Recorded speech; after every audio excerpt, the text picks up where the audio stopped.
precious time of our participants. My name is Hildegard Lingnau. I'm the Executive Secretary of GFAR. GFAR is the Global Forum on Agricultural Research and Innovation. It's an open, collective movement, network of networks with approximately 900 members from 13 different constituencies from around the world.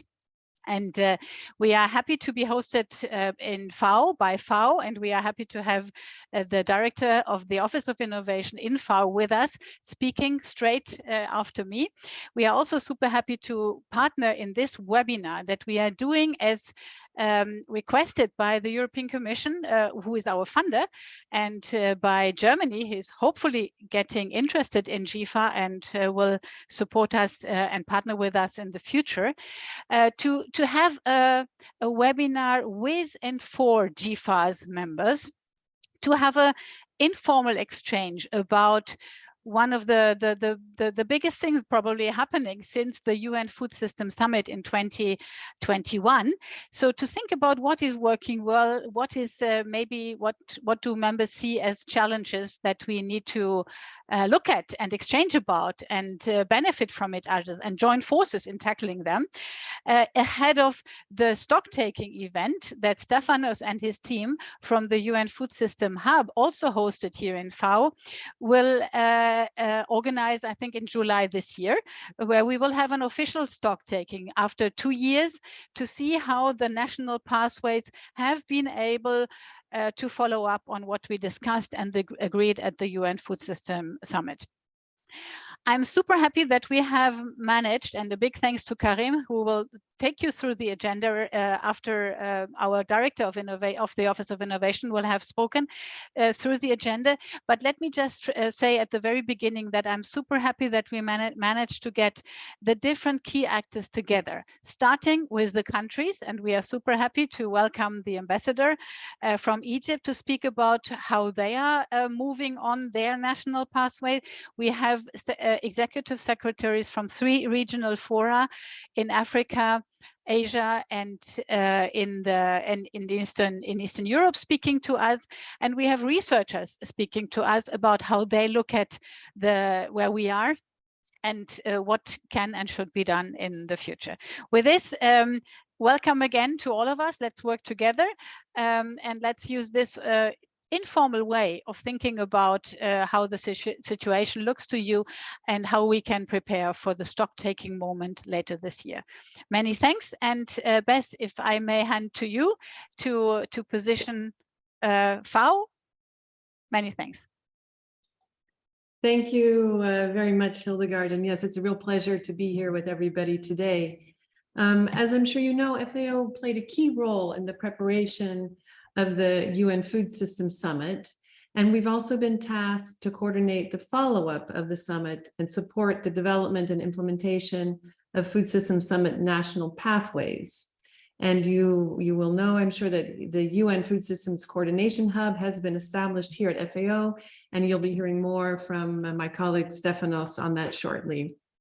And the GFAR Secretariat is also hosted here at FAO in the Office of Innovation. We're a relatively new office at FAO under the position of the Chief Scientist.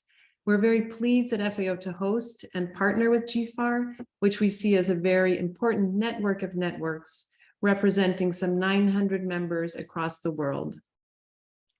FAO and GFAR work together closely on a number of initiatives, and FAO participates in GFAR's steering committee.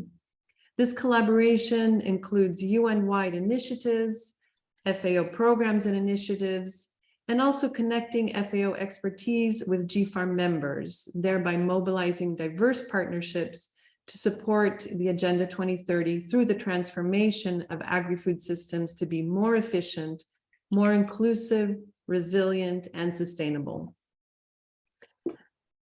One of the most important elements of the FSS follow-up is the development and implementation of country-owned and country-led programs. It is in this context that today's webinar has strategic relevance. It provides an important opportunity to listen to participants from the GFAR community and its 13 constituencies, bringing together diverse stakeholders in agri-food systems from across the world. I would like to thank GFAR for bringing us together today, and also thank the European Commission and Germany's BMZ for the idea for this webinar. We very much value their support in addressing the serious challenges facing agri-food systems today, a top priority to achieve the 2030 agenda. Thank you so much. Thank you, Beth. I will now pass the microphone to Karim and share with you the agenda for today's webinar. And so, Karim, over to you. Thank you very much. Good afternoon, everybody. I'm Karim Hussain, a strategic advisor in GFAR, and I'm going to provide a quick overview of our agenda today. First, now we'll, after the context setting, which we've already had from Beth and from Hildegard, we will move to Stefanos Potiou, who's head of the UN Food Systems Summit Coordination Hub at FAO, and he will present the UNFSS process, the outcomes, and the path forward, the national pathways. Then we will hand over to Ambassador Negm of Egypt, the Deputy Assistant Foreign Minister for Specialized International Agencies, who's going to provide a country example of the development and implementation of a national pathway. Then we will have representatives from GFAR fora, the regional fora in Africa, FARA, CACARI, Central Asia, and APARI in Asia and the Pacific, to share their perspectives on the opportunities they see for supporting the development and implementation of FSS, Food Systems Summit National Pathways. We're very fortunate to have a youth representative from YPAD, Pramisha Talaipia, who will outline youth engagement in the UNFSS process and in the process of developing national pathways. And lastly, we have Giovanni Stangalini from PRIMA, the Partnership for Research and Innovation in the Mediterranean area, who's going to provide an overview of its work to measure progress, catalyze research and innovation in the context of the Food Systems Summit and National Pathways. Following that, there will be an opportunity for discussion on how to measure progress and how GFAR members can contribute to the process. Our Executive Secretary, Hildegard, will draw out key conclusions on the ways in which GFAR can engage with the Food Systems Summit National Pathways process going forward. The GFAR Secretariat will also prepare a summary record of the conclusions of the event, and this will be made available via the GFAR website. So I look forward to a very stimulating and productive webinar, and hand over now to Stefanos. Thank you. Thank you, Karim. Thank you very much, Karim. Thank you very much. So I would like to thank you for inviting me in this webinar. I think it's extremely important that the science and technological community is very much involved in the follow-up to the Food Systems Summit. I would like to share my screen because I have prepared some slides that I would like to use while I try to give you an update on where we stand with the UN Food Systems Summit follow-up, and of course with the hub. So I want to start by showing to you again the placement of the UN Food System Coordination Hub. As you know, it's hosted in FAO on behalf of the UN system, directly under the Office of the Director General and managed by the Office of Sustainable Development Goals. We see, I would say, two different levels of engagement. One is with the ecosystem of support, with the science, with the stakeholders. We have already put together a science advisory group. We have put together a stakeholder engager group. But something I want to highlight in this infographic is that the basis of all the follow-up is country-level platforms led by the governments. So it is important to set up the tone here to say that the hub has been created to support these country-level platforms that they led by the governments on the implementation of their pathways. So the countries have the big engagement priority when it comes to the work of the hub. And as I said, the coalitions, the partners, the science, the stakeholders are here to support all of us. And the reporting when it comes to steering of the work of the hub is happening to the committee, to the oversight steering group that includes the principals of FAO, IFAD, WFP, UNEP, and the DCO. So what we have done in the hub, what was our first work, we had to establish the hub. We started officially from April last year, because until March of 2022, the FSS Secretariat was still active and they had a mandate. We started an initiative that proved to be quite successful. We call them the Food System Solution Dialogues with the national conveners. We have organized a lot of them. Last week, we organized the solution dialogue between the conveners and our Director General, and we had a record participation of more than 100 countries there, and more than 200 of participants. We have started the first group of countries to provide some support for the implementation of the pathways with funding that we have received from FAO, from IFAD, from the Executive Office of the Secretary General, and from some countries like Italy, Norway, and other countries to come up. We try to map the coalitions because they are an important element of the follow-up.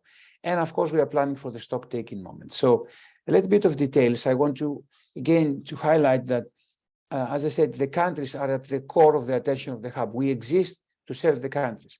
And to do this, the first work that the hub was done, even before we start our operations, last February, we had a survey with the countries. And I want to highlight that when the countries responded, we had an 86% response rate to the survey. So you understand how big importance and how engaged the countries were with this survey. You see in these slides what are the areas that the countries would like to receive support. We will not go in details. This presentation will be available to you after the end of the meeting. But I want to say that we used exactly the results of this survey to do the work plan of the hub and to have 6 key functions, as you see them, around a very central scope. Support countries to accelerate food system transformations in their effort to achieve the 2030 agenda and the sustainable development goals. So 6 key functions, a total of 29 of outputs deliverables, some of them in this slide, some other you will find them in the detailed work plan of the hub, which is available as a public document in the hub website. In the dialogue with conveners, we had the opportunity, in addition to, I think, a total of 10 virtual dialogues, to have 2 in-person dialogues with conveners from Africa and conveners from Asia and the Pacific. And we understand that the pathways are still centrally in their work, but of course, the impact of food crisis and cost of living has made the countries to reprioritize sometimes, if you want, their work on food system transformations. There's a lot of requests from countries for policy development, thought leadership, advocacy. And a very positive thing is that there's a diversity of follow-up actions in the countries.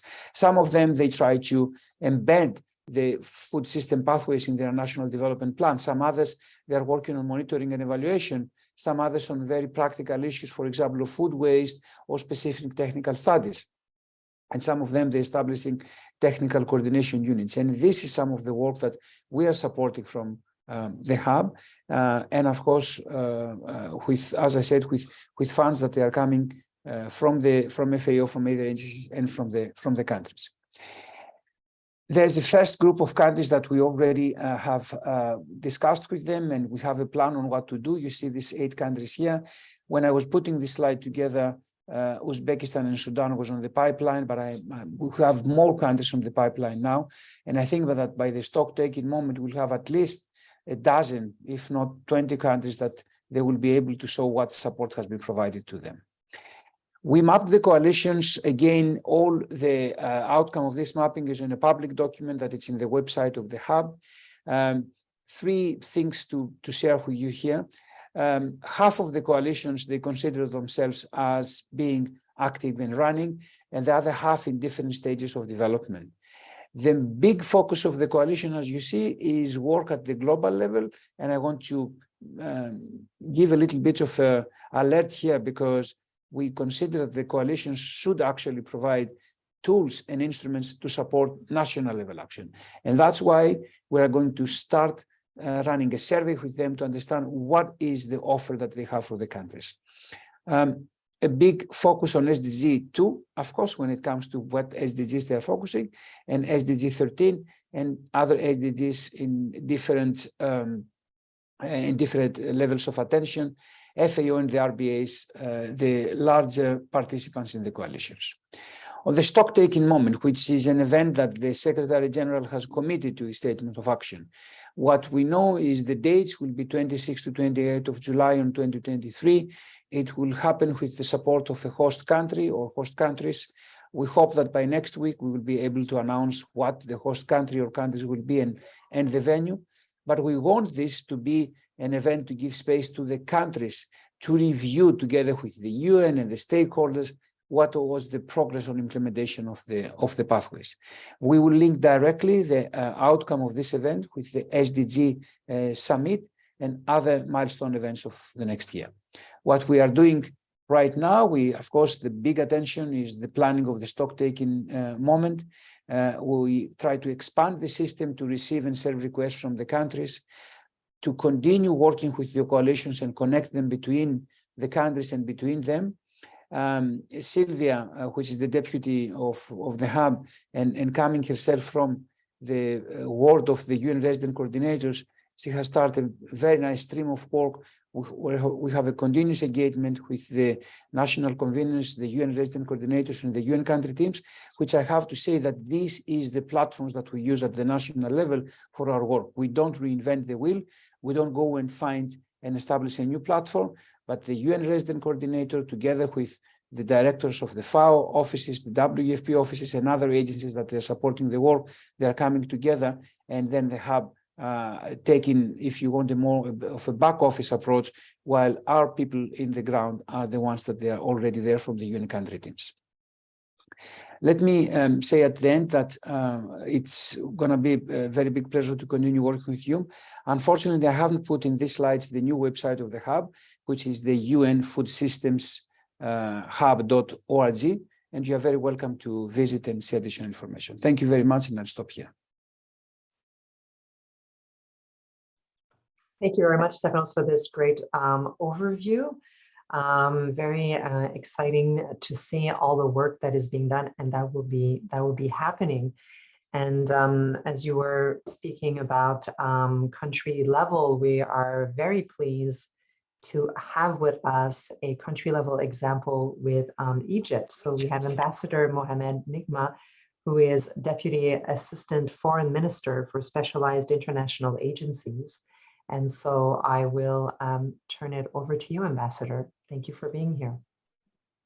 Good afternoon. Thank you very much. It's a real pleasure to be with you at this webinar. And thanks for the invitation to share with you Egypt's efforts in the food system and throughout the past 2 years. Egypt's participation in the UNSG's Initiative of Food System Summit in December 21 was attended at the highest level, at the summit level. And the aim was to address the existing discrepancies and challenges in food availability, quality, and safety, further exacerbated, of course, by the Ukrainian crisis, which was not there back then. Ministry of Foreign Affairs led the national dialogue on food systems in Egypt. And it started in December 2020 with a wide participation from all ministries and stakeholders and governmental institutions, private sector, NGOs, and of course, all the UN agencies working in Egypt were on board. Through this national dialogue that I have participated in the last segment, because before that I was posted abroad, we were able to arrive at the document which we call the National Pathways for a Successful Food System Transformation in Egypt. It includes a wide range of recommendations covering the 5 action tracks of the summit, which is access, sustainable consumption, production, equitable livelihoods, resilience to vulnerabilities.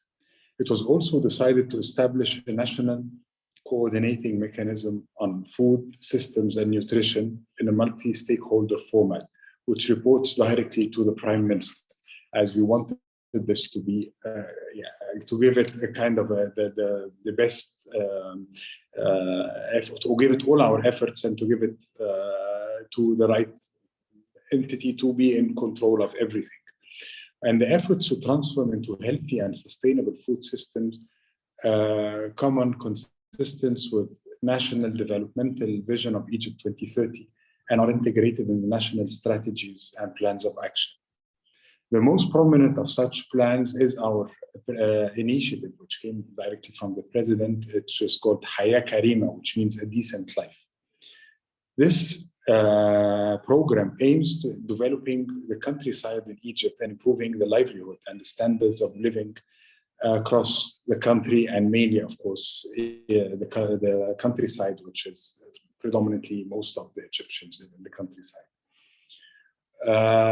What we have done already, I mean, since the Food System Summit, we have already continued our efforts to expand vertical agriculture, construct greenhouses, and reuse irrigation water. Of course, Egypt is one of the countries suffering from insufficient water supply, and we're all dependent on one source mainly. And so that's why we are making use of everything and all the water we can and reusing it. Egypt is also currently working on upscaling nutrition-sensitive social protection programs and making them more adaptive to crisis.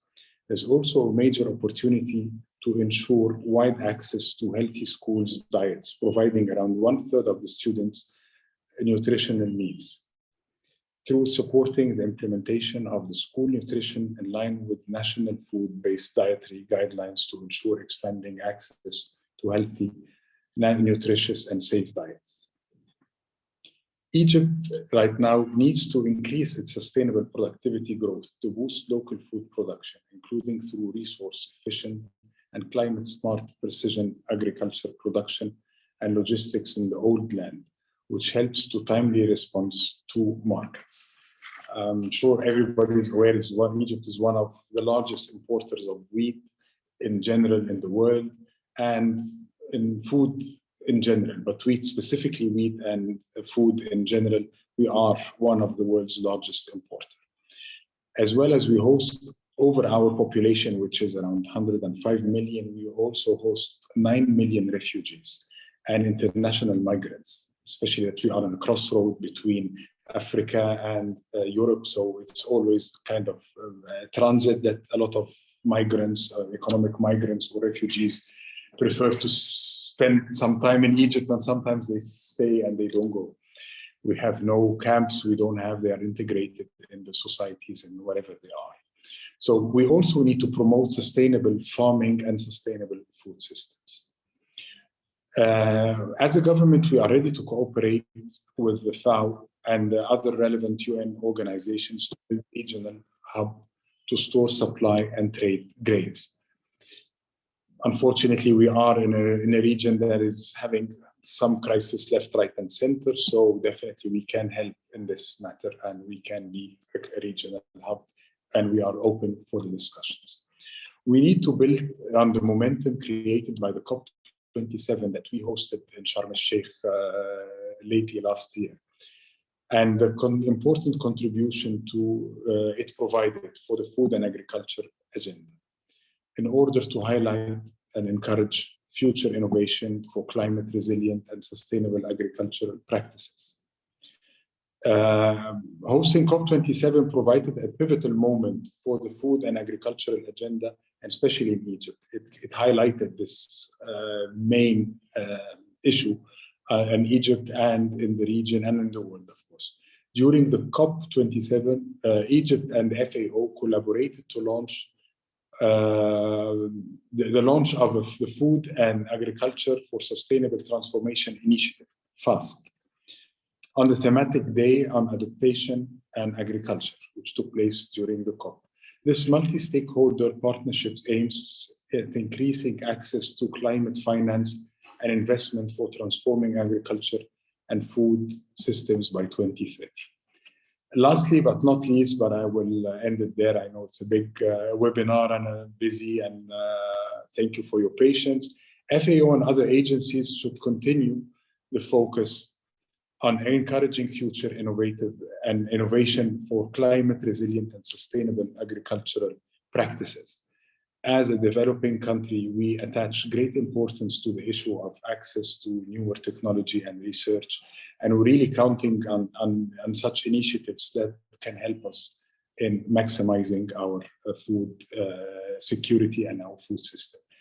Thank you very much, and I hope I was not too long, and I'll be following. Thank you, and I'm open for any Q&As. Thank you very much. Thank you. No, not too long, and very, very interesting. I learned a lot in this short talk, and yes, we do have a moment for a few questions. If questions for Ambassador, you can put them in the Q&A or in the chat now. So if there's, oh, I see something popping in the Q&A.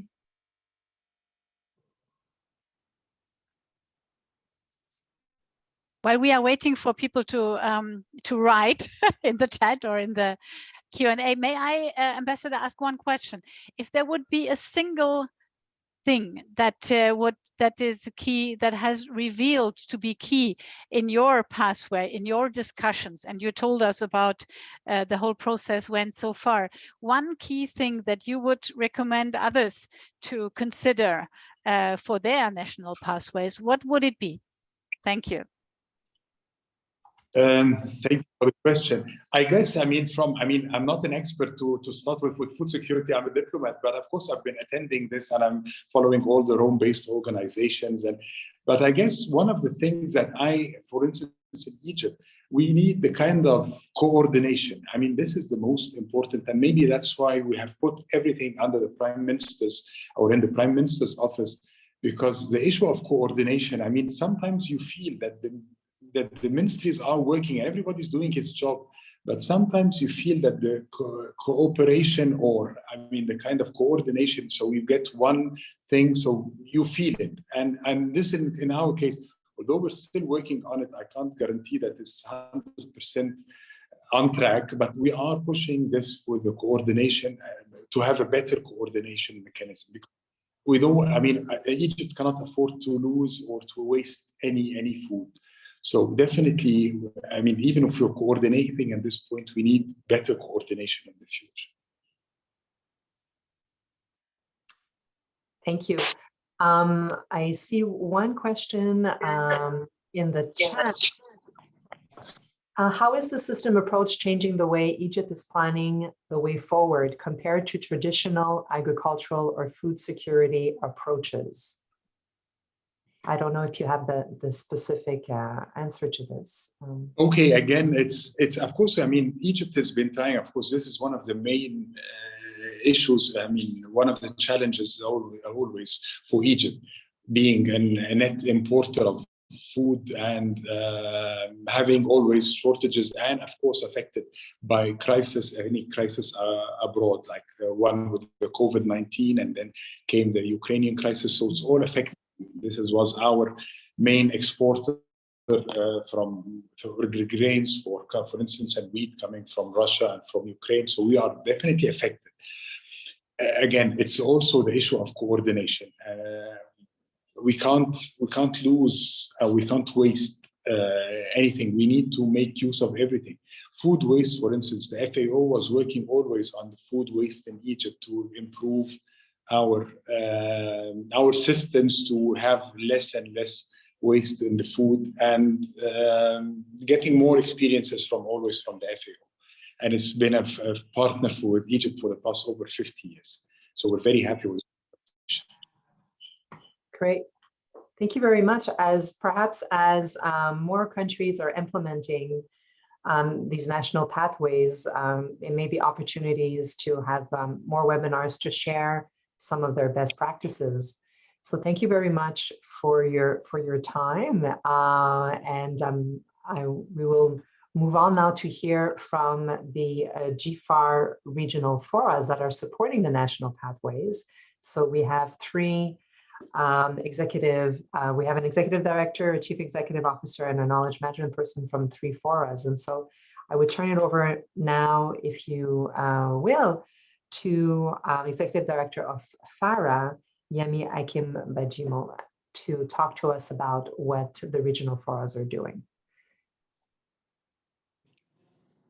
So Yemi, I will put the floor to you. Okay, thank you very much, Nathalie, and very good afternoon to one and all, depending on where you are. But I'm out here in Dakar, and it's a very good afternoon. I will go through a few points that I would like to share with all of us in the context of the background processes and ways that the regional forum members can contribute to this work at the country level in this year. So we understand that the UN food system has created a new way of thinking about the food production systems, processing, utilizations, waste recycling, and the businesses around food. But the brunt of the inconsistent food system is much felt in Africa, where the highest population of the hungry, the undernourished and malnourished in the world still resides. So the extensive consultations conducted on our continent in Africa indeed helped us to identify the cause of the situation and what could be done to address the current circumstances in the global direction projected by the UN food systems. FARA, the forum, is working within the science group of the summit, and we carried out a series of consultations that led to the development of what we now call One Africa Voice. One Africa Voice. This is one of the documentations that came out of the UN Food System Summit in Africa, amongst others. The One Africa Voice documents the 7 key steps to ensure that the continent moves smartly to integrate the food system's thoughts and leveraging the power of research and innovations. And these actions will include the following. 1, to increase public investment in AR4D, that's the Agricultural Research for Development, and in developing trade in markets within the continent between Africa and other global regions, and to catalyze increased private sector investment in local research and innovation, particularly for market access. Secondly, we would like to build appropriate capacity in terms of infrastructure, equipment, and expertise at the local level to enable Africa research and education institutions to develop solutions for increased productivity, resilience to shocks, value-added production, and quality assurance for market access and waste management. Thirdly, we will seek to build and strengthen solidarity and collective actions through partnerships, mobilize research and innovation expertise for the design and testing of long-term models of financing agriculture, enhanced use of research and innovation outcomes of sustainable agriculture, rural entrepreneurship, and agribusiness. Fourthly, we will seek to enhance the capacity of farmers and consumers to contribute to research and innovation and to policy formulation and implementation. Fifthly, we will harness the potential of our youth, our women, and persons with disability to equitably and gainfully participate in the context of the food system. Sixthly, we will create a regional pool of financial resources to be accessed by institutions and governments which have researched topics aligned to regional priorities in the regional agricultural investment plans of REX. And in that context, I must also say that next week, a huge summit is going to be hosted here in Senegal, the Dakar 2 Summit under the auspices of the African Development Bank and a few heads of states to really discuss how to advance this kind of conversation for the continent. Lastly, we will be looking to co-create technologies and innovations with farmers in a way that addresses the farm's challenges while providing local solutions, and hence the need to create communities practice promoting co-creation and uptake of already developed technologies. And in this context, again, the technologies for advancing African agricultural transformation, the TAT, is going to be extremely important in drawing out the elements of the UN Food System Summit where Africa is concerned. Now to the question of frameworks to assess progress on the national pathways. It is essential to leverage the existing system in Africa to be able to deliver the food system agenda. We do have the CADEP framework, and it is the overarching instrument, or if you like, the blueprint that has been developed and used for about 2 decades. The CADEP biennial review process is equally a valid instrument that could be used to measure the progress of the countries regarding a jointly developed milestone for integrating the clearly defined UN food system agenda without necessarily stepping on each other's toes, and it creates very good modalities for strategic alliance and synergy. This suggests the following, if not already done. 1, joint development of the continental directions and action for entrenching the reworked food system. 2, defining coherent goals and milestones with realistic timelines, especially in the context of the Malabo Declaration. Smart engagement with countries for prioritization of actions and implementations. This will help us a great deal to align and create efficiency in resource use. And then to develop programs and streaming in coordination with existing framework on the continent. And lastly, to facilitate support to trigger country investment in food system actions. Now, the role of the GFAR, regional and sub-regional fora, is vital in fostering coherent action on realizing the UN food system ideals. It works best when we work together, pull together, and we deliver together. The frame of the GFAR, FARA, SROs, the sub-regional organization, the NAS, work well for research and innovation on many issues and could be leveraged for the food systems agenda. And these will need to embrace related organizations within policy and governmental lines, such as the RECs. In Africa, FARA is working already with the African Union Development Agency, former NEPAD, to develop a 10-year program to support the entrenchment of food systems in the countries at the request of NORAD. Finally, Africa, and by implication FARA, as the lead organization with the required convening capacity to form the coalition of actors on issues of agricultural research and innovation, is now poised to work with all and sundry to achieve the entrenchment of the food system for sustainable agriculture, food and nutrition security. Ladies and gentlemen, I thank you very much for your attention. Back to you, Nathalie. Thank you, Yemi. Would it be possible to post in the chat a website or a link for the One Africa Voice? I think that is a really interesting project for people to get more information on that. I invite you to certainly. To if it slips, please send me a short note. We will do that without reserve. Wonderful, I will, thank you. So we have heard from FARA. Let's move to another regional fora. This time we'll hear from Chief Executive Officer of GFAR, Botir Dossov. So over to you, Botir. I will good morning, good afternoon, good evening, everyone. Nice to meet you. My today's message would be about partnership and food systems. And Nathalie, would you allow me to share screen so participants can see also what I'm talking about? Is it possible, Mary? Okay, thank you. Yes, you have share rights, yeah. Okay, so as I can see, colleagues, the 8 countries in Central Asia and Caucasus bordering with Russia, partly with Ukraine, and you can see that beyond the local markets,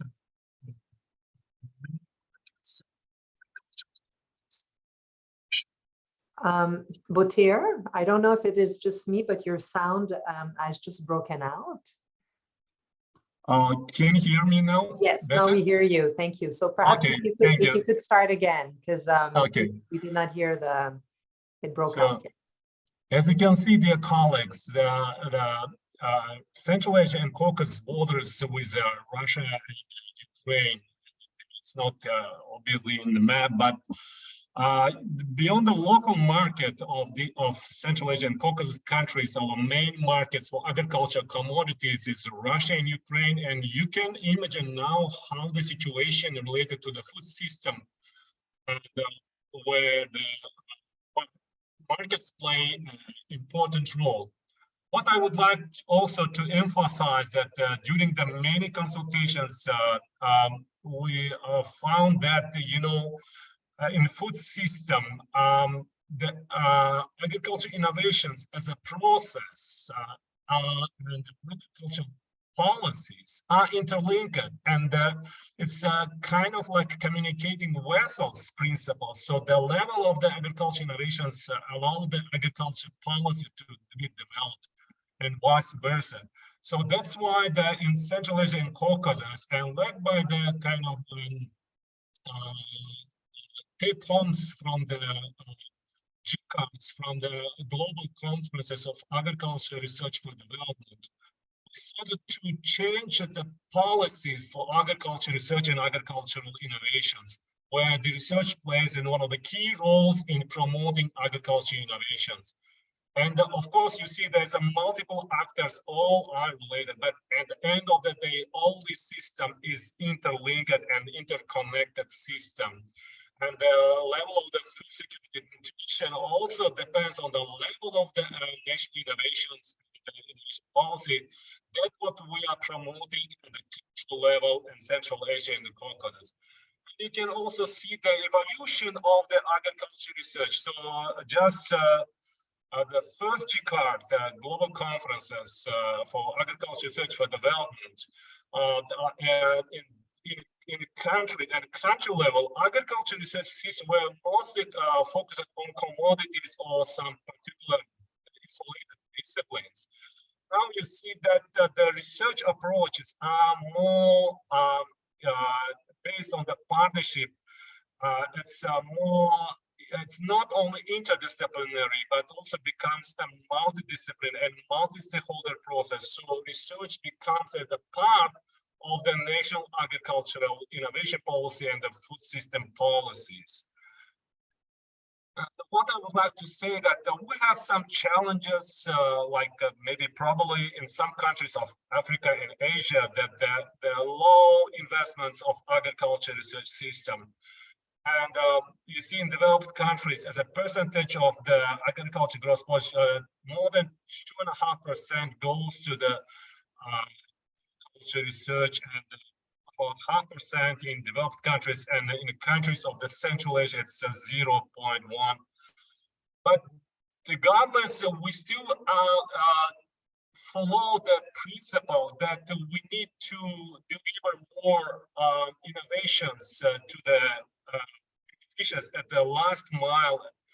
And we follow the principle of delivery, inclusiveness, and participatory in and implementation of development process, which is led by and followed by the principles of the GCAR. And you see the inclusiveness. So you see, we work with individuals, we work with research institutions and universities, private sector, but at the national level, it's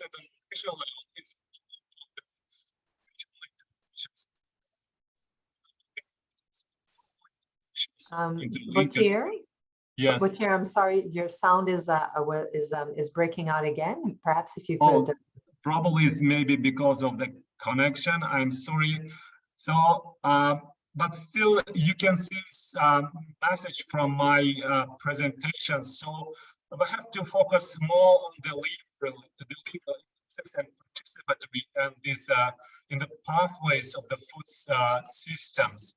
And my last message to this meeting, that this partnership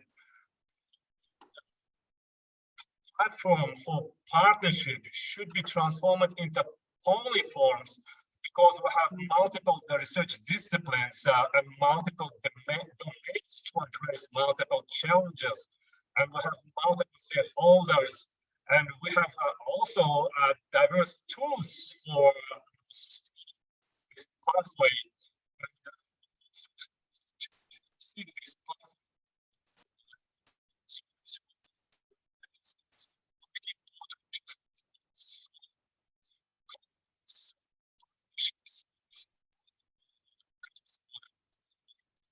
It is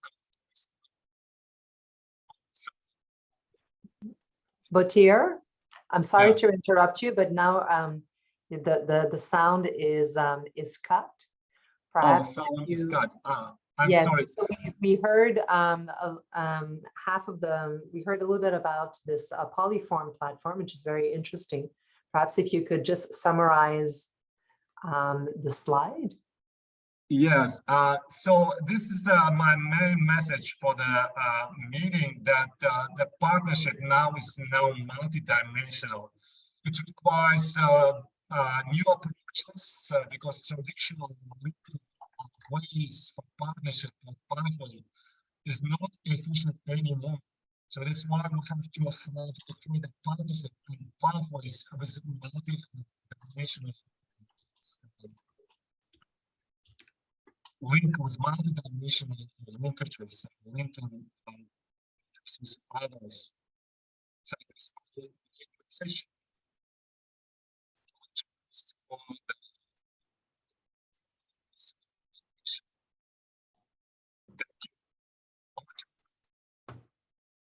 Thank you, Botier. I'm sorry that you're having some bandwidth issues, but we were able to get the majority of the presentation. It's just at the very end. So if you will be getting these presentations afterwards, and you also will have the coordinates. So if you have more questions, please feel free. As Fadi mentioned, this is an opportunity. This is what GFAR offers, opportunity to network with others and connect. So please do so. So thank you very much, Botier. So we have heard from Farah and Kikari, and now we will hear from APARI. So we have Martina Pisokova, who is Knowledge Management Coordinator. So Martina, I will set the stage for you. Thank you so much. Good afternoon to everyone. So first of all, I would like to just, thank you for inviting APARI to be part of this very important knowledge sharing event. And this is especially since partnership is really in the core of APARI's operation, especially partnerships towards the transformation of agri-food systems. And we are very happy to learn about these national conveners from Asia that are involved in the implementation of the national pathways. And we are also, we strongly believe that this link between APARI as a regional innovation platform and these key national players is very important to enable us to also contribute to the facilitation of these effective partnerships for delivering national pathways. So in terms of how APARI is delivering UNFSS recommendations and making progress at the country level, I would like to share some specific examples of innovative actions through which we are working very closely with our members in Asia Pacific, but also our international partners. So firstly, I would like to mention the collective action on forgotten food, for the first phase, APARI was leading this initiative in the region, and now we have entered in the second phase, where we are also very actively engaged in local level consultations in India, especially in a co-design of the full program, collaborating with many different partners, including farmer organizations, since small farmers are really playing the central role in this co-innovation process. We are also involved and very much promoting inclusive digital transformation together with GFAR and national governments, as well as AFA, representing farmers and others, where again, I would like to stress this important role of farmers, where we are really embracing farmers' interest in the co-design and co-innovation aspects of digital systems for agricultural transformation, And this should be a very important aspect also of these national pathways that we are trying to implement. Another important area which I would like to mention of APARI's work and the contribution to this recommendation is institutional capacity development for innovation. This is something that we have been working on together with the Tropical Agriculture Platform. This has been fully mainstreamed in all APARI operations. And what we are doing in particular, we are promoting and building functional capacities or soft skills that lead to innovation and strengthen agriculture innovation systems. So through this work in particular, we are really influencing this change, which is really needed from the linear model of thinking of technology transfer towards more agriculture innovation system perspective of working with multi-actors and multi-stakeholders. So here we are working particularly with the NARS in the context of different technical projects, for example, pesticide residue mitigation, agroecology, biopesticide development, but also more broadly across the region. And the way we are also promoting these messages on improved food systems is through our analytical work, very much related or focused on agriculture innovation systems. So recently we have conducted a rapid appraisal, which is guiding our collaboration with TAP, FAO, but also APIRAS to strengthen research extension linkages. So this work is also like really influencing our other initiatives in the countries on transformation of food systems. And this appraisal, which has actually generated many conclusions, also showed us that there is very low focus on transforming higher education. So we are now addressing this together with the Global Confederation of Higher Education Associations and GFAR, trying to really bring more experiential learning, ethical leadership, and co-innovation processes with multi-stakeholders also to agriculture universities to promote this transformation in education as well. And my next point is also related to our work on knowledge management and communication strategies in the region. And this is something that also Stefanos mentioned at the beginning as a very important need of the countries. So here we are working with our projects, but also our members to ensure that their strategies include innovation and it's mainstreamed across all the operations.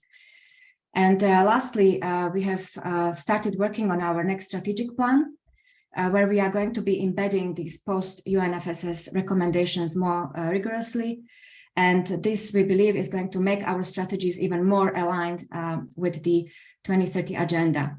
So we would like to be engaged with you. We would like to be engaged with the national conveners to further support development and implementation of these national pathways in the region. Over the years, APARI has positioned itself as an important regional knowledge broker and innovation platform. So we believe we are in the right position to be able to help, facilitate these linkages and developments at the country level. Of course, like anybody else, we are struggling for resources. So we are mostly working through our projects at the moment. But again, I would like to stress that we really would like to be engaged and as an important partner to transform NARS, but also to, to help the national partners to transform their food systems at the national level and address these national and regional priorities. Thank you. Thank you, Martina. I wanted to do a little logistics check. I don't know if you are tracking the chat. Hildegard has put, we are thanking you for your questions in the Q&A. Just want to let you know that we have 2 more presentations, and then we will be having space to discuss and answer some of these questions. Your questions are very pertinent. Thank you, Florence, and all the others for putting your questions in the Q&A. So please be assured the many answers have been provided, but we will have a space for discussion. So we've just heard from 3 regional forums about what they are doing, some of the issues, and you're seeing some commonalities and different challenges depending on the geographic location. And so now we're going to hear from a WACPARD representative from a youth engagement in the UN Food and National Pathways. So I will turn it over to Pramisa to hear the youth perspective. Thank you so much, Nathalie, for the kind introduction, and hello, everyone. First of all, I thank you, GFAR, for inviting youth perspectives regarding youth engagement in the UN Food System Summit process on behalf of YPAD. And YPAD is an international movement by young professionals for agricultural development. As most of you might know, a number of youth constituencies, youth organizations, and young individuals were directly engaged in the lead up to the UN Food System Summit 2021 through various mechanisms, and it is also unique in most of the aspects. All the 5 action tracks of the summit had youth as one of their vice chairs and in their leadership group. Moreover, they were included in the champions group and through different structures, including the youth liaison group. So last year, through our global youth consultations, we came up with 3 top broad youth priorities, which act as a priority for the stepping stone for transformation of global agri-food systems that youth came up with. So just a brief summary of those. The first priority that we recognized is safe and healthy food for everyone, everywhere. Similarly, the second priority was climate and biodiversity actions for more sustainable food systems. And the third priority was advocating for fair and decent wages for people working in the food systems, especially youth and women. So while delineating these youth priorities, we also think that strong research and innovation, capacity building and funding are very essential to make these priorities a reality. So a strong network of food system heroes help to promote food system transformation within their communities by raising awareness, showcasing initiatives and stimulating actions, and universal structures like Food System Summit, Youth Liaison Group, and Youth Focus Group provided space for all young people to engage in those deliberations directly. And also more than 100 independent youth dialogues and regional dialogues were organized globally. So now moving forward, it is important that the mobilization and engagement that was during the almost 18 months in the lead up to the summit is carried forward in the follow-up. So going forward regarding the stock take of the summit, we are very grateful to the Food System Summit Coordination Hub for allocating 3 seats to youth representatives in the Stakeholder Engagement and Network Advisory, or SENA group. And those youth representatives were nominated through an extensive global nomination process from different youth organizations and youth constituencies. So these representatives act as a bridge between the coordination hub and the global youth. So they are responsible for coordinating collective inputs from youth and representing them in the meetings, deliberations of the SENA group, and further avenues or discourses in the hub within the areas of the work of the youth organization and constituency, for example, policy and advocacy, research, capacity building, youth action and knowledge as they relate to the topic of the food systems, and mainly country level implementation of the pathways. So those youth representatives in the SENA group consults with the both sides, youths and the coordination hub to carry the task required for the stock taking moment and implementation pathways. So we want to see the countries include the youth organizations and youth members as a key stakeholder of the important process during implementation of national pathways, which requires more advocacy, consultations, and decentralizations based on country-specific situation. And this work definitely requires the support of FSS Coordination Hub Secretariat. Moreover, sharing the best practices to motivate other countries and their stakeholders is also very crucial in continuing the momentum for implementation of those pathways. We are very grateful to have youth engaged in the key areas, which we would strongly encourage to be continued, and also fill in the gaps wherever they are, especially in the national pathways, as young people are not just as a stakeholder of the process, but a rights holder and also one of the key solutions for the transformation of our agri-food systems. So yeah, thank you so much. And back to you, Natalie. Thank you. I'm sorry if I speak so fast. Thank you. Yes, it's very important that we be thinking about the future and including the youth in this very important initiative. So we have one more different perspective that we will be sharing. And we'll be hearing from PRIMA, so the Partnership for Research and Innovation in the Mediterranean Area. So this is an example of how to catalyze research and innovation. So we're pleased to have Mr. Giovanni Stagliani, Policy and Institutional Affairs Officer. So over to you, Giovanni. Thank you. Thank you for the kind invitation to PRIMA.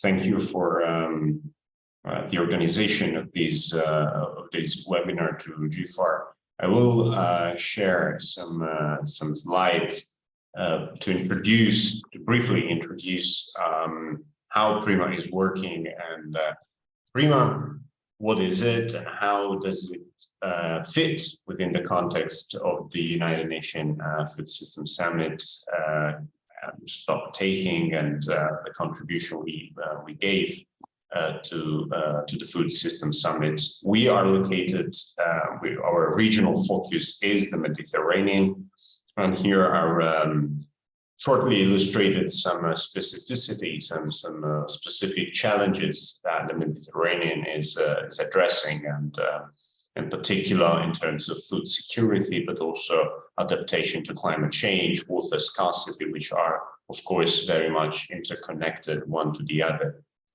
And one contribution that we are kind of ensuring is the idea of cooperation among countries. And here I hope you can see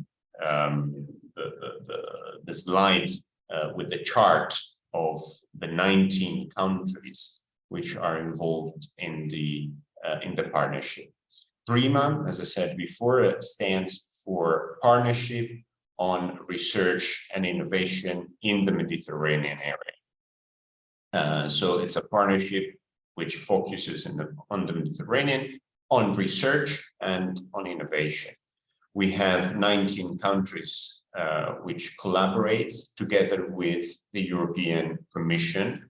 And we started our activities well before the UN Food System Summit. We started our activities in 2018 with a funding, a joint fund by European Commission and the 19 countries of around 500 million, which are disbursed and allocated on a yearly basis to projects, to farmers, to research centers, and to innovators in order to advance more sustainable solutions in the agri-food sector.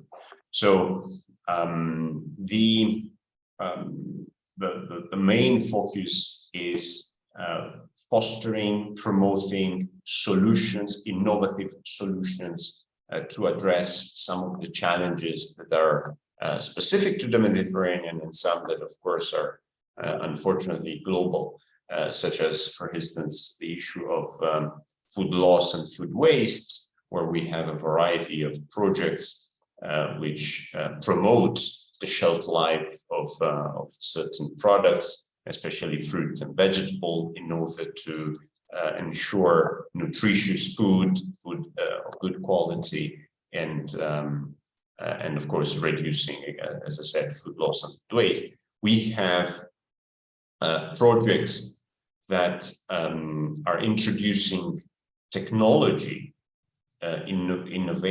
technological innovations such as decision supporting systems, IoT systems, but also blockchain, in order to support the activity of farmers and food producers. So also those type of projects are extremely relevant for the activity of and the achievement of the objectives of the UN Food System Summit. In the preparation to the Food System Summit, PRIMA has collaborated with several Mediterranean actors, SIHAM, but also Union for the Mediterranean and FAO, organizing 2 dialogues. And we are now in a phased view of the event of the midterm stock taking after 2 years of kind of again engaging further with other Mediterranean actors to implement some of the actions that have been endorsed in the UN Food System Summit context.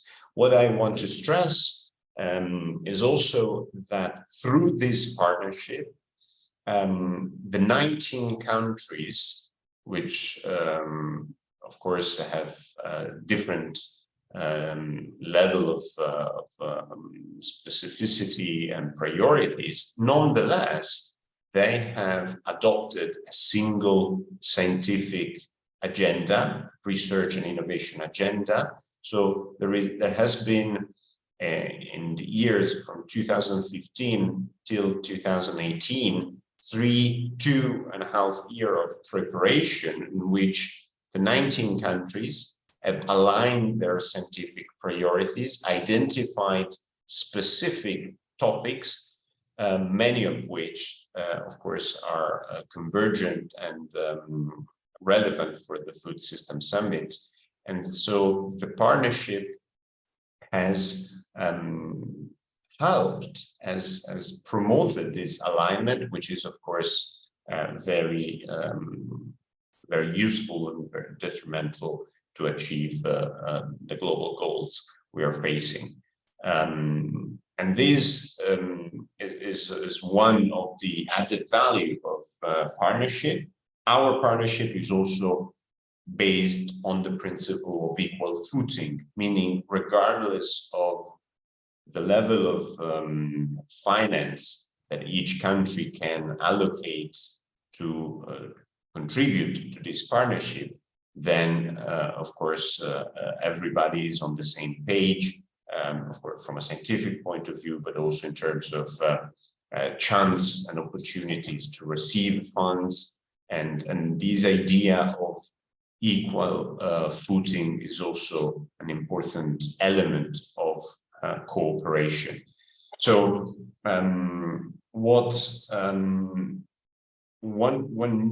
frontier, one new area where our partnership is engaging is now some supporting activities regarding the adoption of innovation. So to help farmers, rural communities to make the best use of the innovation that is available, that has been developed through the projects, so that the idea, the research idea, or the technological innovation is available, is used, is implemented, is concretely impactful in the real life of community and farmers. Our research and innovations are tested on the field. We have funded 200 projects, approximately for a value of approximately 1.5 million. And each year we open competitive calls. Through the year, we select the best proposals, or the best, what we consider, or what the independent experts, of course, consider as the most promising proposals and solutions. And then these projects are allocated money, and they develop their idea or their innovation in the 3 years, in the subsequent 3 years. So We have a portfolio of 200 projects. Some of them, of course, are more mature. Some of them have been only last week have been announced. It's important, and we target this Mediterranean area, which is considered, I was in Sharm el-Sheikh at the COP27, and the Mediterranean has been considered as a test bed for the planet, meaning that the challenges which are global, many of them are more acute or more kind of severe in the Mediterranean context. I'm thinking about global warming. So if through cooperation, through innovation, we can solve them in the Mediterranean, that is a great contribution also to the global effort we are facing. I thank for this opportunity, and I'm ready to receive questions and to contribute to the panel. Thank you. Thank you very much, Giovanni. And this really highlights the need for this complex problem that we will need cooperation and co-design and being aware of what is going on, as Stefanos mentioned, not to reinvent the wheels, but to capitalize and catalyze work being done by different organizations around the world. And I really want to thank you for the valuable presentation, and Giovanni, and also for people that are sharing in the chat. Please note that we are saving the chat, and we will be extracting websites and resources and compiling this for you at the end of this webinar. And so we have completed the presentations from the different panelists. And so now would be the moment to be hearing from you. We did gather quite a few questions in the Q&A, and so I wonder if we can start there. We are 78 people on the call, and so we will not get to all of your questions. I just want to set that up right now, but we do welcome you writing them, putting them in the chat. They will be addressed, if not now, but after. And so I'd like to propose that we start with one question from the chat, and then we will go to the hands.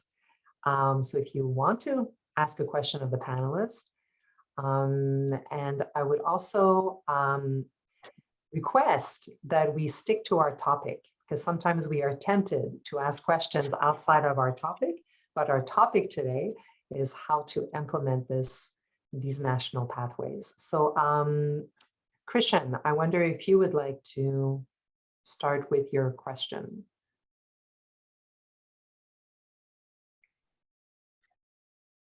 Right, thank you, Natalie. Yeah, so the question I put in there in the Q&A, it starts off with a comment that it's all very nice. It is in fact refreshing to see that we're all focusing on empowering the member states level interventions, and whether it is the UN system, whether it is the CGIAR, whether it is the Food System Summit, has all geared us towards looking at the pathways at national level. But then, as we heard from the interventions just now, while we're focusing at the national level, we find that there's a need for coordination, as Giovanni just mentioned. You're finding similarities across regions, across countries, across the world, who might have similarities can have shared experiences.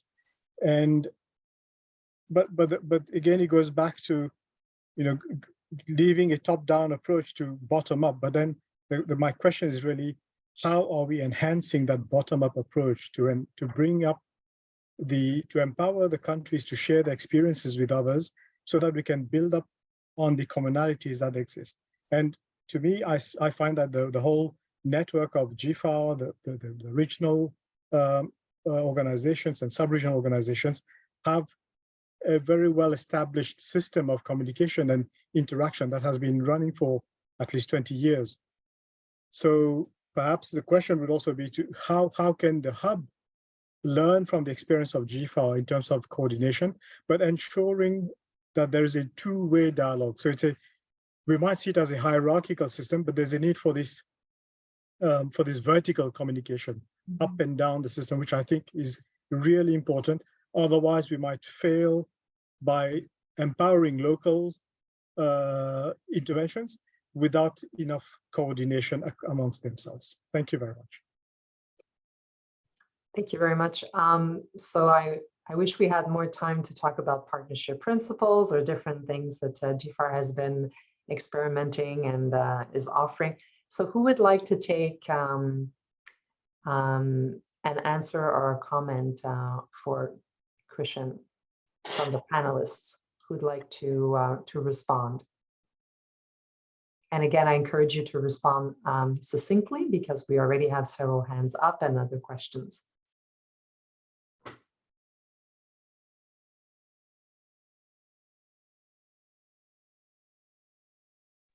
Maybe I can, Natalie. Yes, go ahead. Sorry, so let me introduce myself briefly. I'm Nicole de Paula. I'm a senior SDGs expert at the Hub. So I'm here, eyes and ears of Stefanos, and very pleased to, I learned a lot. And I think this networks of networks, that's what I think it connects a little bit what has been said. We're a little bit in this learn by doing. It's an extremely complex topic in a complex modern world. And we say even the way we share information, right, affects a lot of our politics. So what we need is to empower people is really also focus on the mindset, institutions, and governance. So, of course, I do not have the precise answer, but it's really a mix of this bottom up and top down. So if you saw in the graph of our work plan, when you have the key function number 2 is strengthening thought leadership, and it doesn't mean only the science and national in terms of academic, right? So it is empowering people, having the youth. So again, very pleased to see concrete suggestions here. That's what we're trying to do. It is the principles of transdisciplinarity, right? Which is there are different ways of knowing, and it's not only, let's say, the hard academics. So I would like to invite all of you to connect with us. Of course, the agenda of the stock-taking moment is being developed, but one word that we always have in mind is this co-creation and co-design. So I think we are here for that, and I'm so pleased to connect. Please also feel free to reach out, since I'm responsible for the science and policies interface. So thank you very much. Thank you, Nicole, for your intervention. We have another question. I said I would go to the hands, so let me go to one hand first, and then we'll go back to the Q&A. I have lost the hands. I wonder, here we go. I hope I'm pronouncing your name properly. I apologize in advance. Take a lead. Go ahead.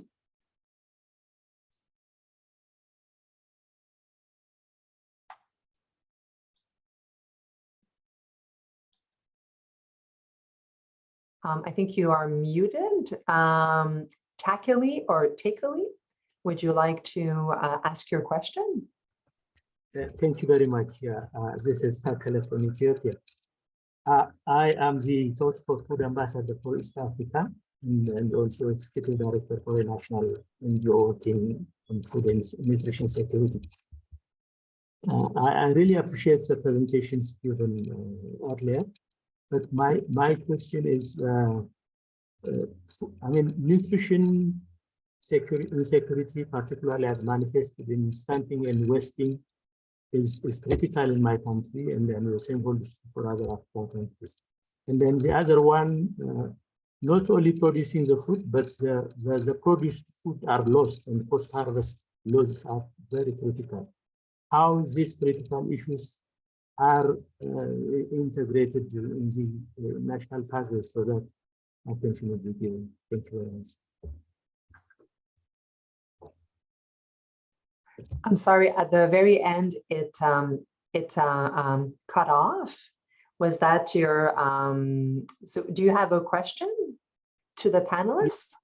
Yeah, my question is how nutrition security, that's preventing stunting and wasting, and preventing post-harvest losses are integrated in the national pathways. Very good, thank you. Who would like to respond?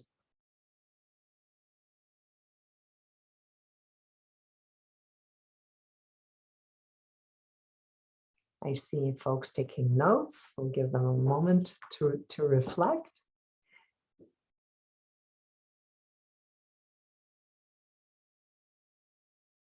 Is that over to you, Nicole? I don't know. I certainly can make a comment.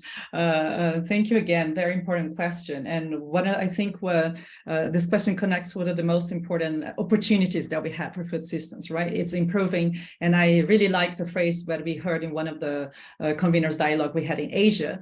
It's not only combat hunger, right? It's about nourishing the world. So the nutrition aspect, sometimes I think we should concentrate more, as it's correctly pointed. And food waste and loss, of course, a third of our food is wasted. So obviously a lot of opportunities. What we are learning is that, for example, on climate strategies, I think countries could use food loss as a part of also mitigation, because there's a lot of emissions that goes in producing food. And so more than seeing agriculture, and that's the transformation we are observing, seeing agriculture as, you know, the villain and the problem, we are transforming the narrative with the help of course, all of you, to transform this into a solution. So it's this win-wins that we need to focus. Of course, there will be trade-offs, and identifying that is also a role. But he also mentioned how is it being integrated in pathways. So it really depends, right? What we learned here is a context specific. So, but what we see is one of the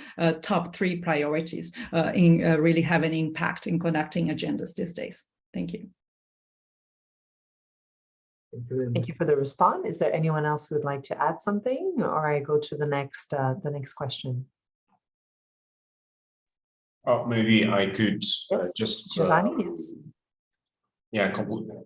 add another short comment related to, of course, the Mediterranean context and where we have the value of the Mediterranean diet, which is considered as important in terms of sustainability, but also in terms of nutritious value that the products themselves have. And therefore, we have funded projects, of course, in agreement with the 19 Mediterranean states that are part of our partnership, specific projects in order to promote Mediterranean diet, the Mediterranean products, and especially in the nutritious dimension. So in this context, thanks to these projects, we have also been able to contribute at national level to raising awareness of food, also with this dimension. And of course, we also have, connecting with the other dimension of post-harvest food loss, food waste, we also have promoted projects which focuses on circularity of the production, so circular economy as a way, as a new way or a parallel way to, again, valorize byproducts, which very often are extremely interesting and relevant in terms of nutritious contribution, but also in other as a whole. So this is how concretely Prima is addressing these 2 issues. Thank you.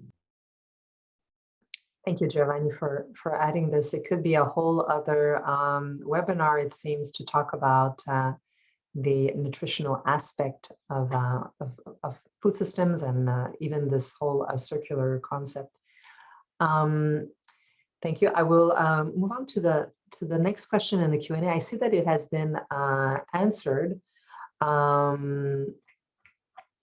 open it up again. So to be even wider, so if you have some questions, please raise your hand. Hildegard, did you want to add something? Yes, I tried to answer a couple of questions, and Karim and others did as well in the chat. But I also noted them down because there were too many to answer in writing, and I thought everybody else might be interested. So let me just encourage those who put them to speak up if you would like to. This is why we made sure we have time for you to speak. One was about the role of producers and and civil society in the national pathways. I think this is a very important one. There is another one that was asking for the role of the consumers. Again, there were several questions pointing or comments pointing to the complexity in the chat and in the Q&A and how to reduce and make things more simple, but also how to have better coordination. Lastly, there were a couple of questions referring to research. So how is research doing things differently after the UN Food System Summit, and how could they, I guess that's the point that whoever put it is asking for, how can we make sure that we keep on moving ahead in a simple but still evidence-based, research-based, country-driven, bottom-up way, right? So whoever has put, I don't put your names, but I just want to encourage you to share your views, your thoughts, your questions. Thank you. Thank you, Hildegard.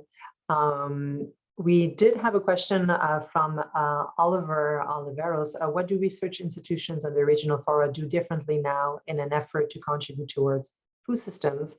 So Martina answered for APARI. I wonder, since we have Boutier and Yemi online, if they would like to answer for their regional forums.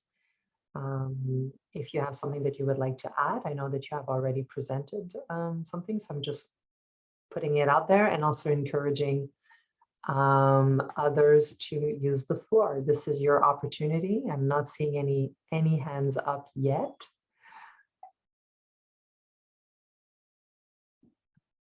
Maybe I can just, Natalie, emphasize a little bit. Very good. Go ahead. Okay. Yeah, so I mentioned that APARI is now really working more in partnership than before because we really see a tremendous value in it. So there are a lot of initiatives that we are implementing now differently because of this involvement of multi-actors. And also to refer to something that Hildegard just mentioned about the involvement of civil society. So a concrete example is how we are working with the Asian Farmers Association.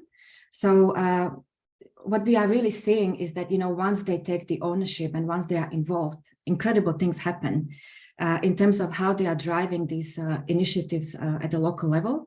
So I think that what we really would like to see is more of this, more such initiatives that are designed in partnerships with multi-stakeholders, yeah, multi-actors. So not just with research organizations, but more with people that are working directly in the fields, you know, with civil society, with farmers themselves. And this is, I think, the path that APARI is going to pursue as post-UNFSS agenda as well. Thank you. Well, speaking of farmer associations, we have a question from Irish in the Q&A around, so on inclusion of various stakeholders, there was a mention about stakeholder engagement and networking by Stefanos and then by YPARD. How will the hub facilitate meaningful stakeholders engagement at the country level? For YPARD being in the SENA group, as you mentioned, can you elaborate what are the plans in engaging young farmers organizations to engage at the country level? So either to Nicole or to our youth representative, Pramisa. I don't know if either of you would like to answer that. Oh, if I can quickly, and I think Pramisa. Sure. I'll take the next question. As you see, we are, of course, as one of the, Stefanos mentioned the priority of the hub, and institutionally speaking, of course, the countries will have this priority of engagement, but we are trying and understand this, the importance of having, and that's why we have the SENA group, 3 seats for the youth. And so the more, even when we are organizing these dialogues with conveners, there is actually one upcoming event in Vietnam, the One Planet Network conference that also invite you all to check and save the date. It's on our website. There is, the more we can cross-pollinate knowledge and having this multi-stakeholders dialogues, that's how we see that providing a space for also influencing countries through this global advocacy plan. So I think I'm curious to see how Pramisha would, and maybe take suggestions for this group and take it to the hub, because it's really a learn by doing. Thank you. Thank you, Nicole. Yeah, first, just to clarify, in the SENA group, YPAD acted as an organization who helps to nominate the member in the SENA group. We are not directly there because the youth representatives of SENA group meant to represent all the global youths and all the global organizations, and not just YPAD or other organizations. So they act as a bridge between the global youth and the national pathways, or how they deal with the secretariat. So in regarding the country level question, I believe that every country has their specific situation, and it's up to the national conveners on how they determine the youth engagement in their process. But we have the SENA group youth representatives who bring the certain mechanisms and who consult with the global youth and bring the certain guidelines, and then they bring that to the country level. So it's all up to the dialogues now, and dialogues, consultations, and finding the best practices, and the communicating with the national conveners on, okay, we need to do this, we need to do this, we need to include youth in these spaces and engage. So that's why we have youth representatives in the SENA group who will lead these consultations and act as a communicator for the both sides. Thank you. Thank you for that clarification. Well, if you do not have questions, I have questions. And so I will put out a question to the panelists and also to you participants. How can progress on implementation of national pathways best be measured? So we talked a little bit about what are some initiatives, but how can we measure, and what should be measured, and how? And perhaps an additional piece to this question is, what kind of frameworks would be most useful? So if you are someone that has experience or has ideas around measurement of progress, we would welcome to hear from you.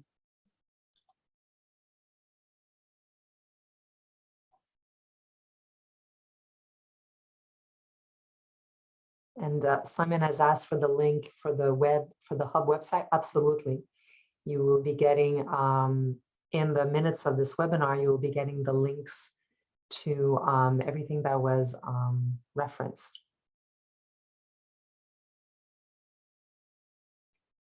So any thoughts on the measurement aspect, measuring progress? Yes? Yes, of course. Go ahead, Buttier. I just want to start this important question. So when we say measuring, it means that we have to something, usually we would like to see something more quantitative.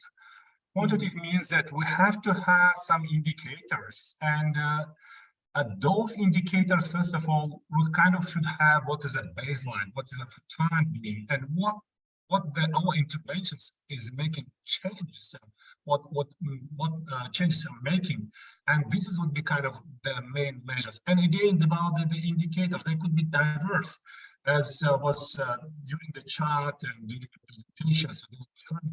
That situation is very complex. We have multiple stakeholders, and they will have multiple expectations. We have policymakers, we have farmers, we have smallholders, people, churches, and of course, it's all about that. But what is important, that all these measures should be kind of linked to the theory of change. What change one making? Starting from again today was the question. So about the end users and how the research can be measured.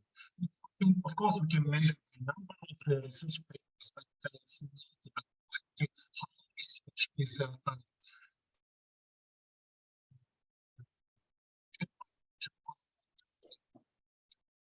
Your sound is breaking out at this moment, Buttier. It's even silent, but you bring up a point of like how to have standard measures or baselines. Is there anything else you would like to add? Let's see if your sound is back.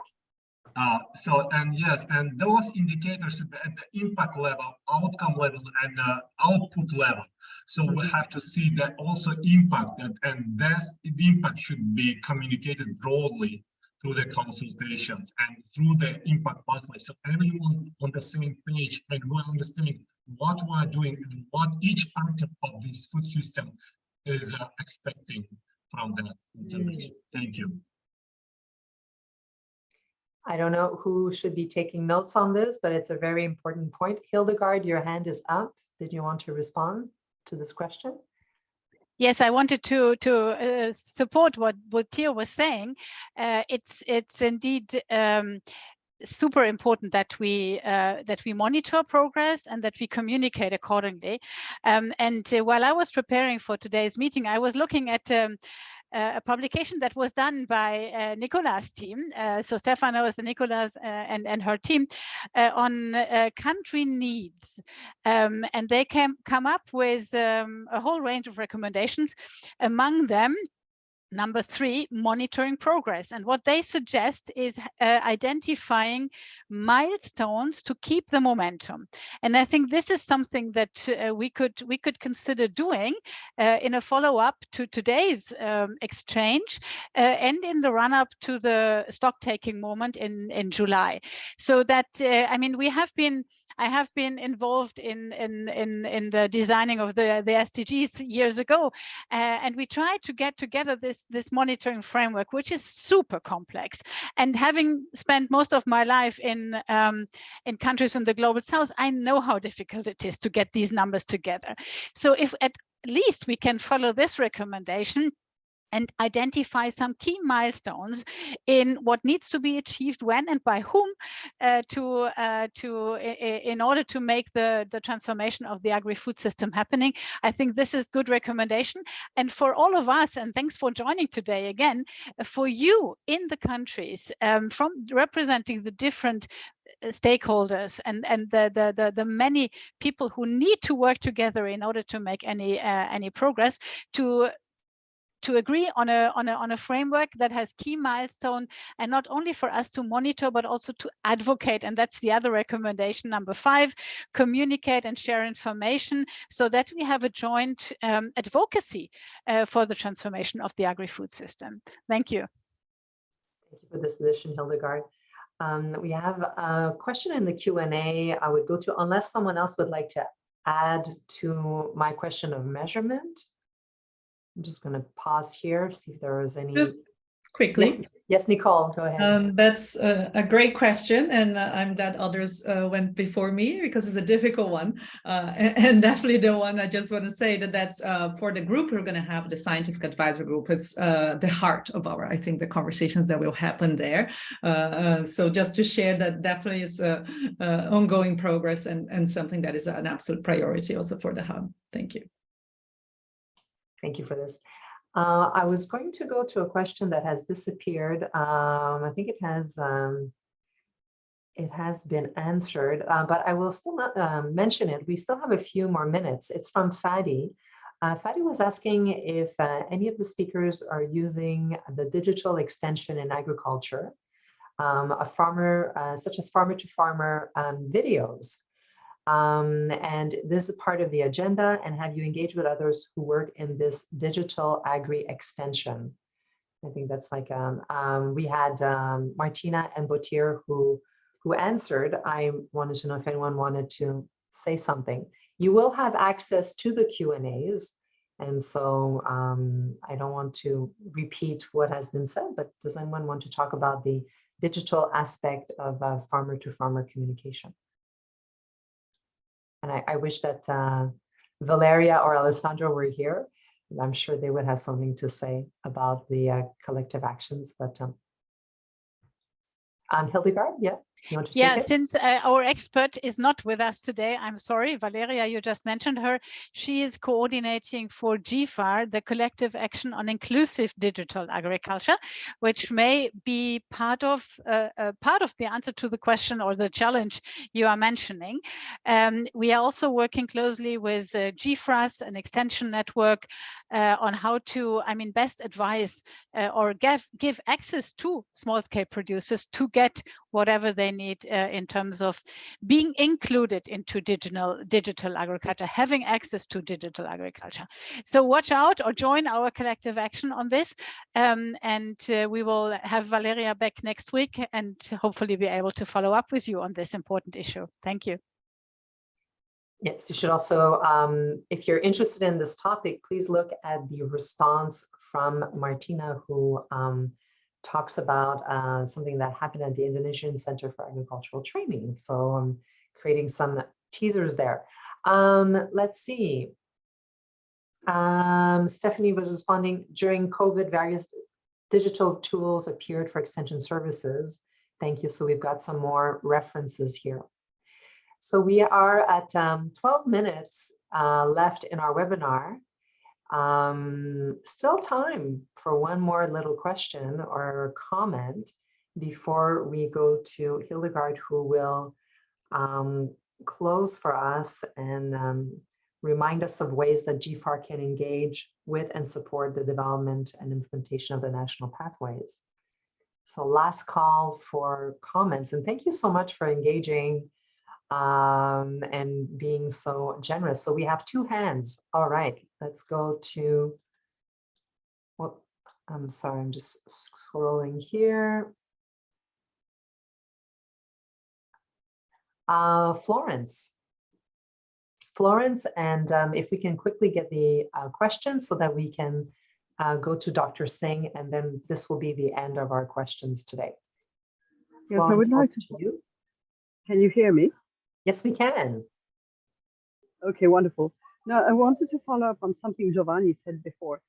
We know that across countries, there's a lot of territories, biogeographical areas that face similar challenges. And at the time we're talking of nature-based development, it's very important that we see that, for example, within the Sahel or within mountain areas, etc., some areas are facing common challenges, are generating practical experience that could be worth sharing. So I was wondering what GFAR was thinking about in terms of having a more territorial approach and in terms of looking at biogeographical areas, because it would help countries, in particular when they deal with cross-border issues, to negotiate within their country and with neighboring countries. Thank you.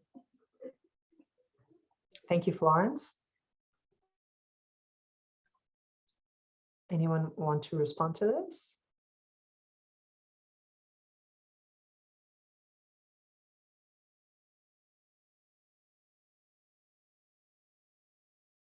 Who's taking it? Yes, Hildegard, go ahead. May I just suggest, no, not me, Yes. but I would Thank like you. to encourage our colleagues from the regional fora to, we are a very small team in the Global Secretariat, but happy to be with you, happy to work through the regional fora and our national members. So maybe Yemi or Botir or Martina, who are representing the regional fora, would have some thoughts about that.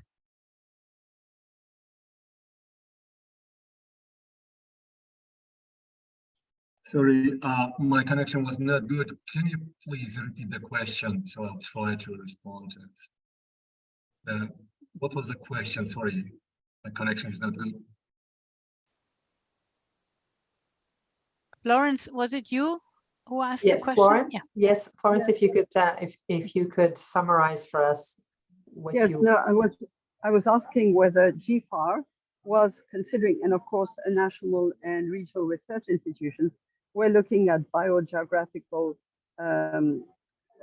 context, because we know that many countries we work with are very heterogeneous in terms of geography and related cultures. And therefore, it would make sense to start looking at those biogeographical areas. So what is GFAR doing in terms of looking at territories and not only nations and global? Thank you. Okay. Thank you for your question. Of course, it's a broad question, and I share my view on that. First of all, GFAR is a network of the networks, but also it is a network of institutions, regional fora, country fora, institutions, individuals, all can be a partner and member of GFAR as fora. So that's just main philosophy, regardless the geographical position, ethnic groups, or whatever. So because a GFAR is open platform, it's a forum, and any institution, any country can be part of any regional network, regardless of theoretical. For example, in the Caucasus, we have countries who could be part of the European network, Asian, Central Asian, Caucasus. It is again, this all our regional networks are open. It is not closed. All share its communication throughout the regions and beyond. So it's very open, and we welcome it. It's not only about the research institutions, it's for the farmers and diverse actors of the innovation system. Welcome to join. I'm happy to be partnering and working with that, because it's GFAR is a global platform, forum, network. Thank you, Botir. Thomas mentions in the chat that there were several coalitions that emerged from the Food Summit to address this role. And so perhaps we can add some resources. Dr. Singh, I noticed that your hand went down, and I thank you for this for my time management. So thank you so much for all of your questions. Please continue the dialogue. It's not because the webinar is over that the discussion is over. You will be getting a lot of links, and I encourage you to continue to network and learn what others are doing. And so Hildegard, I will turn it over to you and put on the screen the final points, what GFAR can do and how people can interact with GFAR. Yeah, thanks for putting up the 2 slides, because we are running out of time. And anyhow, it was such a rich discussion that I'm almost not able to capture it all. I'm very grateful for the recording. And we, as you said already, Natalie, we will capture it all, put it together, and share the main takeaways, your questions, your contributions, and hopefully all together be able to bring it to this what is it called, this moment, the stock-taking moment in July. So I'm very grateful for to all of you for joining us today, because this is, I think, what is needed to speed things up, to get challenges tackled. The other document I wanted to mention, which I read in the preparation of today's meeting, is an opinion piece by Jamie Morrison, who says progress on national food system transformation is too slow. And that is, I think, a bit what the EC and the Germans and many others who are willing to help and support are worried about. And that is why we are super happy to have been able to be with you today to see what is holding us back to make further progress. And what this opinion piece says is that everybody is still interested, but we have to keep the momentum, right? We have to reduce complexity, as you have said today.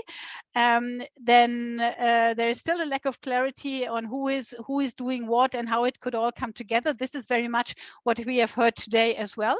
But the importance of maintaining the momentum, that is his conclusion. And then he comes up with 2 minimum conditions for making progress, which is first, we need to help build awareness and capacities at subnational levels. So it's all about the countries, and that's very much what GFAR is advocating for.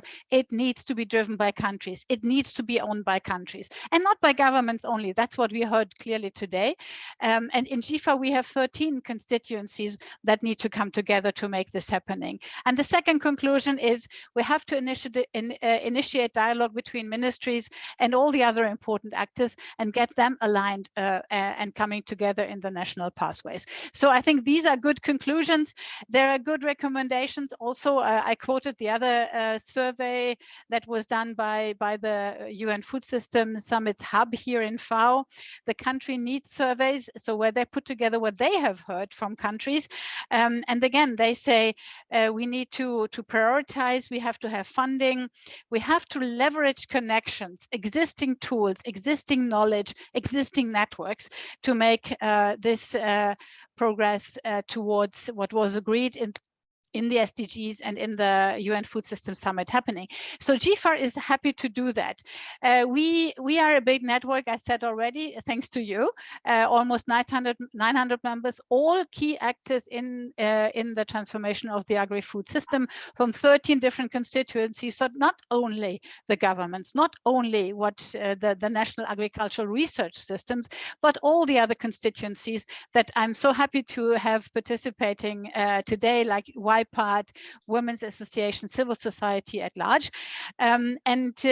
We hope that with this webinar and the notes we took and the presentations and the documents you shared, we will be able to help speed things up in the run-up to this stock-taking moment later this year, and hopefully be able to contribute, to represent you being members of GFAR, and those of you who may not yet be members of GFAR, please consider joining.